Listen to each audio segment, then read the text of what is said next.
हाँ हाँ, ओके, या I get back to you. आदाब साइकिल साहब। अरे कहिए खां साहब, कैसे हैं भाई? बस अल्लाह का फजल है। बताइए कैसे याद किया इस नाचीज को? अरे आप भी कोई भुलाने की चीज है जो हम आपको याद करेंगे? साइकिल साहब कहाँ बिठा रहे हैं आप? अरे हम आपको कहाँ बिठाना चाहते हैं आपको अंदाजा ही नहीं। मैं कुछ समझा नहीं। आइए बैठिए, बताते हैं। हाँ, हाथी जो है वो खुद कितना बड़ा होता है ये उसको अंदाजा नहीं। ये आप क्या कह रहे हैं? मैं अभी तक यही खां साहब के खुद को पहचानिए भाई। आपका हुनर, आपकी काबिलियत गलियों कूचों में हाथ छानने के लिए नहीं है। कितने साल से काम कर रहे हैं आप इस ट्रेड यूनियन में? यही कुछ 10-12 साल से। खां साहब आपने अपने आप को बहुत ही तंग दायरे में कैद कर रखा है। आपकी आवाज बिल के मालिकों की चौखट पर नहीं बल्कि असेंबली तक गूंजनी चाहिए। जी जी भाई, इसमें हैरानी की कौन सी बात है? हमने ऐसी कौन सी अनोखी बात कही? आप जैसे लोगों को असेंबली में होना चाहिए। आप जैसे लोगों की इस मुल्क को जरूरत। लेकिन ये सब होगा कैसे? हाँ, यह बड़ा अहम सवाल है। खान साहब, हमारे देश की बदकिस्मती रही है कि डिजर्विंग लोग हमेशा गुमनामी के पर्दे के पीछे जीते रहे। उन्हें आगे बढ़ने का, तरक्की करने का मौका नहीं मिला। लेकिन हम आपके साथ ऐसा नहीं होने देंगे। जो ये आप सब कह रहे हैं, इसके लिए करना क्या होगा? अब देखिए खां साहब, रास्ता तो आपको खुद ही बनाना हो। हम तो आपको यह कह सकते हैं कि उस किले में जो सिंहासन रखा उस पर आप ही को बैठना चाहिए। देखिए साइकिल साहब, ये इतना आसान तो नहीं, और मैं ठहरा एक आम आदमी। ये सब मैं कैसे कर पाऊं? अरे खां साहब, अपनी ताकत को पहचानिए, अपने आप को जानिए। भाई, जिन मजदूरों के लिए आप अपना रात दिन एक करते हैं, क्या वो नहीं करेंगे जो आप कहेंगे? बस उनकी ताकत के सहारे आप अपनी मंजिल तक पहुंचिए। तो वाकई ऐसा हो सकता है? अरे क्यों नहीं हो सकता भाई? ले आइए सब मजदूरों को सड़कों पर और बता दीजिए इनको अपनी ताकत कि आप सिर्फ मजदूरों के नेता नहीं बल्कि राजनेता हैं।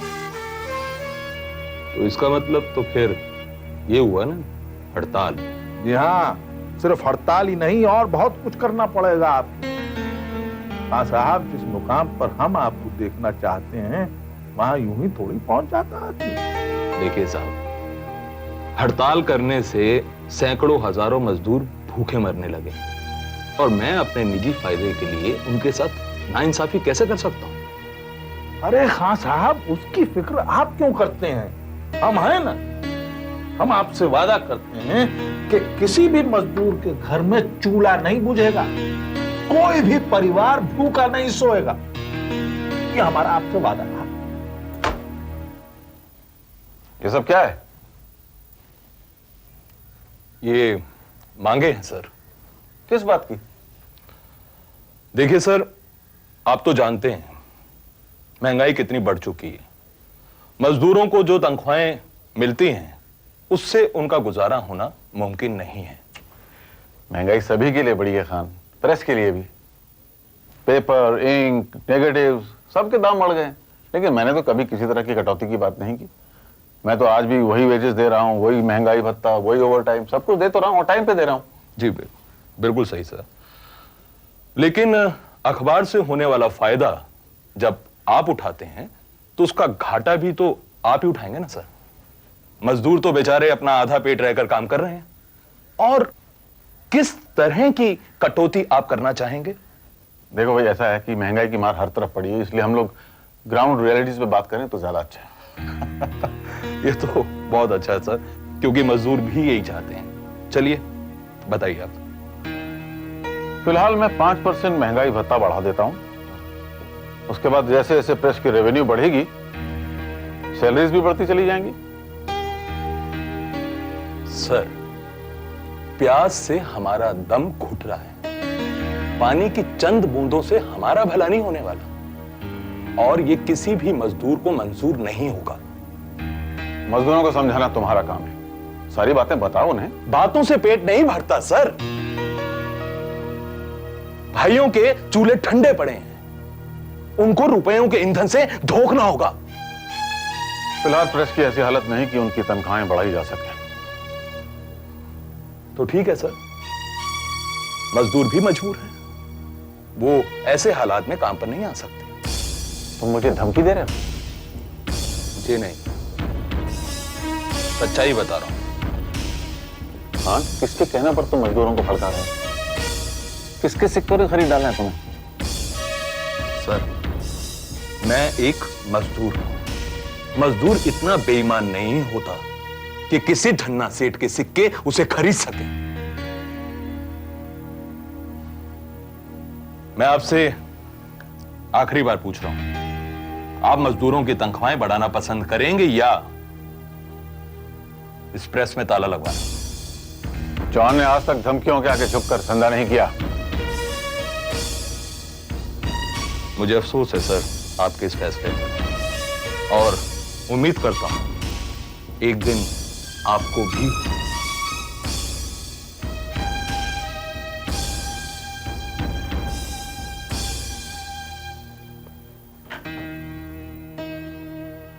मुझे मालूम है खान, तुम्हारे कंधे का सहारा लेकर कौन निशाना साध रहा है।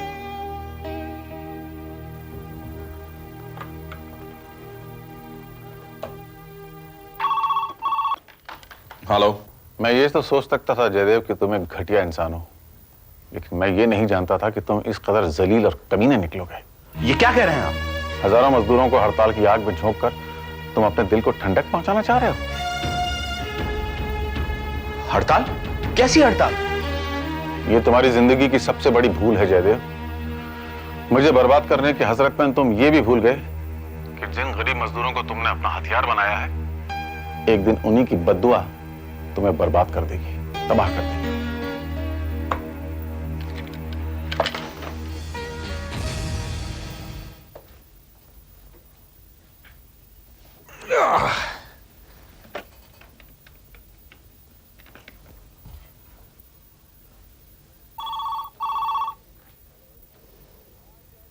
हेलो। हाँ त्यागी जी, भाई सुबह सुबह का बहुत बहुत नमस्कार। हाँ नमस्कार सहगल साहब। कहिए कैसे हैं? मेरी छोड़िए, अपनी सुनाइए। आपकी आवाज की खनक बता रही है कि आप बहुत खुश हैं। भाई बात ही खुशी की है, खुशी की तो बात है। मेरे कान सुनने के लिए बेताब हो रहे हैं। त्यागी जी, आप हमारी सर्कुलेशन को लेकर बहुत परेशान थे ना, हमने वो मसला ही हल कर दिया है। डिस्ट्रीब्यूटर्स को गिरा दिया क्या? नहीं भाई, उनको गिराने की नौबत ही नहीं आई। सिर्फ आज ही आज में सर्कुलेशन 3 टाइम्स हो गया है। अरे वाह। विश्वास नहीं होता ना त्यागी जी, लेकिन ये सच है। रातों रात ये चमत्कार हुआ कैसे? अच्छा त्यागी जी, एक बात बताइए, एक ट्रेन जो है वो पटरी पर किसके दम पे दौड़ती है? इंजन के। और एक मिल? मजदूर के। हाँ, तो हमने चौहान साहब की ट्रेन को पटरी से ही उतार दिया। यानी स्ट्राइक। ठीक समझे आप। लेकिन सहगल साहब, स्ट्राइक से होगा क्या? वो तो 2-3 दिन में खत्म भी हो जाएगी। सीधा लॉकआउट करा देना चाहिए था, झंझट ही खत्म। अरे आहिस्ता त्यागी जी, भाई इतना गर्म मुंह में नहीं डालिए कि मुंह ही जल जाए। स्ट्राइक चलेगी, 2 दिन चलेगी, 1 हफ्ता चलेगी, फिर हमारे लीडर्स को हमारे न्यूज़पेपर की आदत पड़ जाएगी। फिर उसके बाद आप देखिए, आपकी 5 उंगलियां घी में और सर कढ़ाई में।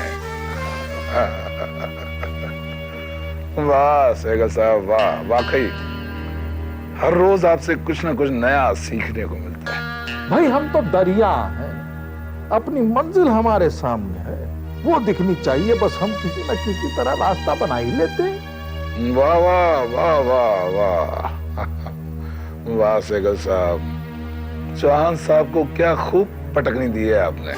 चौहान साहब से एक चूक हो गई त्यागी जी। उन्होंने ये समझ लिया कि मैदान जंग में वो अकेले सिपहसालार है, और भाई, अपने बड़े बुजुर्ग कह गए हैं कि अपने दुश्मन को कभी कमजोर नहीं समझना चाहिए। और फिर चौहान साहब तो हमारे दोस्त हैं भाई।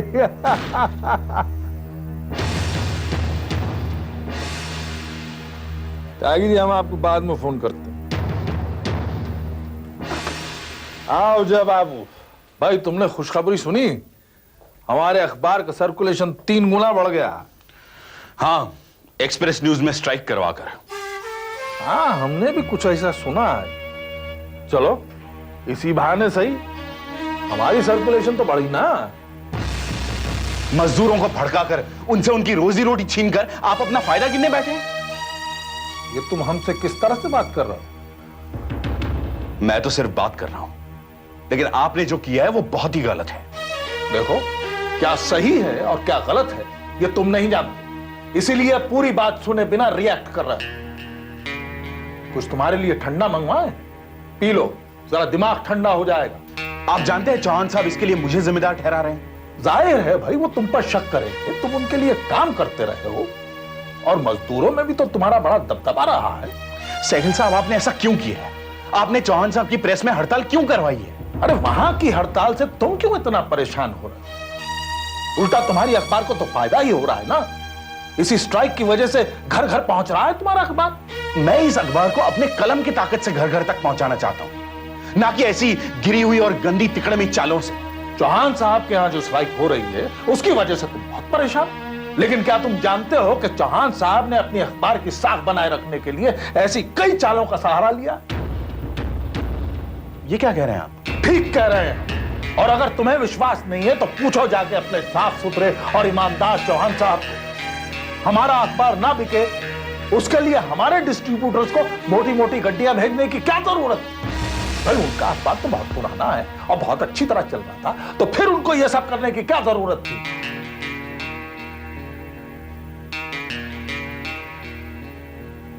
जय Babu, everything is fair in love and war and business is a kind of a war. तुम इस अखबार का बिजनेस हमें हैंडल करना तो अपने तरीके से, और तुम अखबार निकालो अपने तरीके से।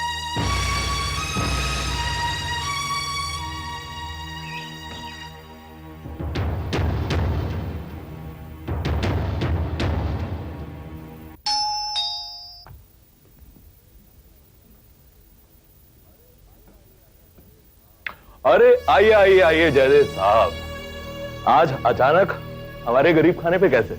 मैं तुमसे कुछ जानना चाहता हूं। कुछ जानने के लिए इतनी दूर आना पड़ा? मुझे बुला लिया होता।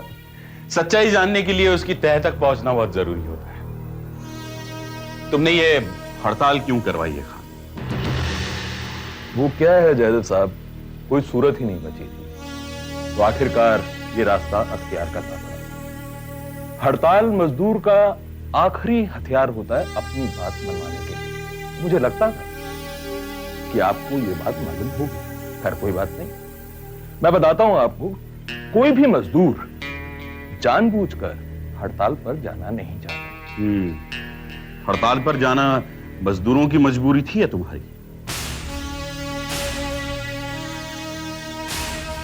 क्या कहना चाहते हैं? देखो खान, मैं सब कुछ जानना चाहता हूं। इसके पीछे किसका हाथ है, किसने तुम्हारी जेब गरम की है, मैं सब कुछ जानना चाहता हूं। आप कौन होते हैं खान से पूछने वाले? और हमारे अखबार के मजदूरों के साथ आपका क्या लेना देना है? देखो खान, मजदूर मजदूर होता है, उसे अलग अलग कारखानों में नहीं बांटा जा सकता। मजदूर की जिंदगी एक ये मजदूरों की सभा नहीं है, हमारा घर है। अगर आपको भाषण देने का इतना ही शौक है तो आइए मीटिंग प्लेस पर, मैं खुलकर भाषण करा दूंगा आपके लिए। मैं यहां भाषण देने नहीं, तुम्हें अपनी गलती सुधारने का एक मौका देने आया हूं। अब होते कौन है मुझे समझाने वाले और सुधारने वाले? देखो, मजदूरों के साथ गद्दारी करके तुम उनके नेता बनते हो। जिस दिन उन लोगों को पता चल गया कि सहगल साहब की और तुम्हारी मिलीभगत है, तुम कहीं के नहीं रहोगे। मेरी फिक्र छोड़िए, अपनी सोचिए ना। देखो खान, तुम्हारी भलाई इसी में है कि अभी इसी वक्त यह हड़ताल वापस ले लो। ये आप मुझे ऑर्डर क्यों दे रहे हैं? क्यों मानूं मैं उसको? बताएंगे? तुमको माननी पड़ेगी खान, वरना मैं चौहान साहब के सामने तुम्हारी पोल खोल दूंगा।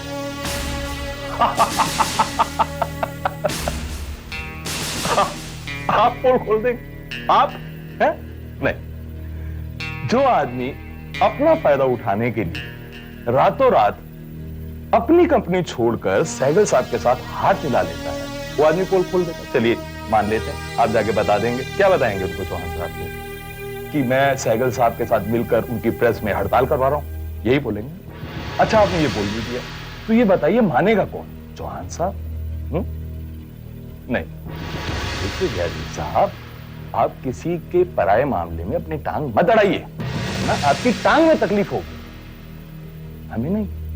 ये तुम ठीक नहीं कर रहे हो खान। हजारों मजदूरों की बद्दुआएं तुम्हें जीने नहीं देंगी।